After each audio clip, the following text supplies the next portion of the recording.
de Colegiales, que era vicepresidente en aquel momento de la Comisión de SINAP, perteneciente al movimiento villero peronista, desaparecido.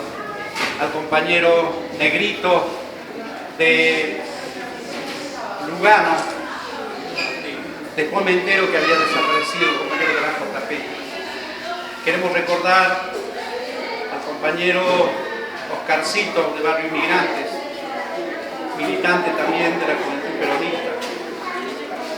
Queremos recordar a viejos dirigentes como José Valenzuela, presidente de Comunicaciones, a Julio Lares, dirigente de YPF, y muchos otros compañeros, el caso del compañero Galleta,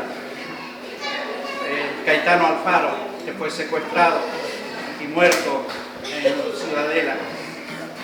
Luego fue encontrado los restos, nosotros lo trajimos a la villa, ahora está enterrado como merece.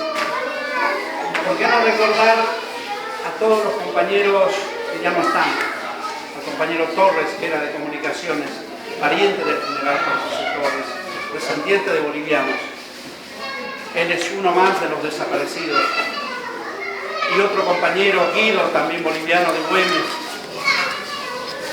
Y por qué no recordar al compañero Guillermo Machuco, que militó junto con nosotros, y Luis, que es otro de los sobrevivientes de aquella época.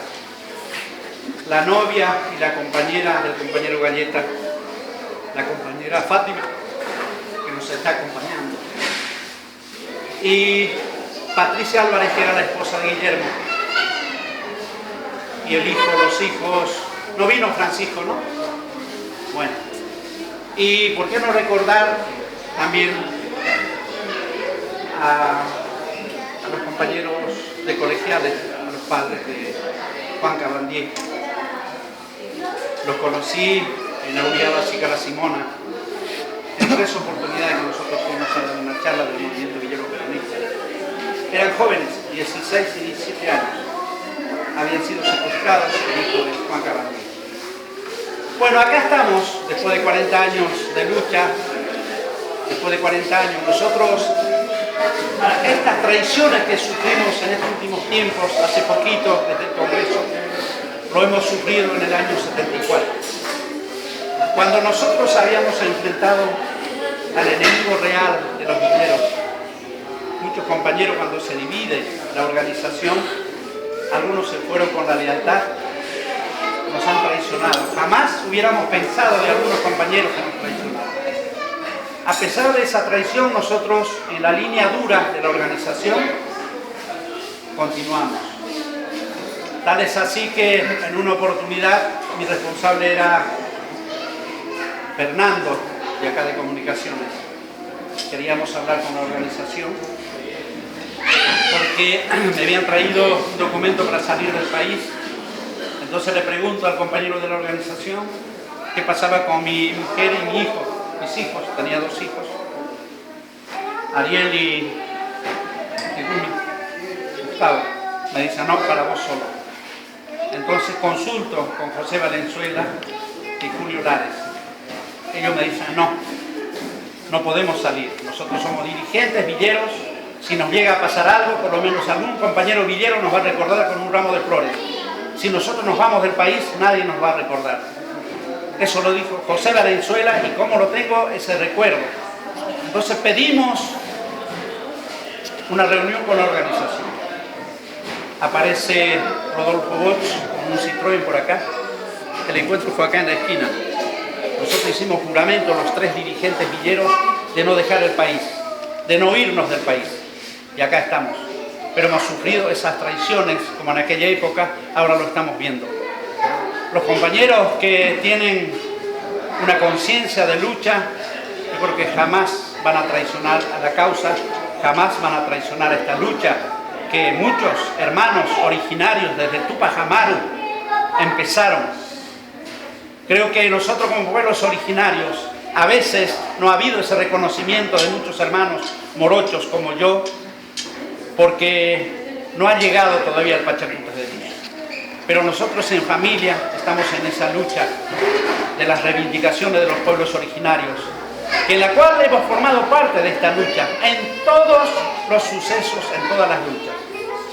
Los hermanos Tupac Amaru, los tres, los hermanos Katari en Potosí, el hermano Viltipoco en Jujuy, Juan Calchaquí en Salta, Palimín en Catamarca, Chalimín en La Rioja, Hachal en San Juan, Cacheuta en Mendoza. ¿Cuántos hermanos que cayeron por defender esta cultura? Por eso nosotros hoy vamos a recordar no solamente a los compañeros caídos de los años 70, sino a todos los hombres y mujeres que han hecho una resistencia cultural pacífica desde hace 523 años.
Gracias.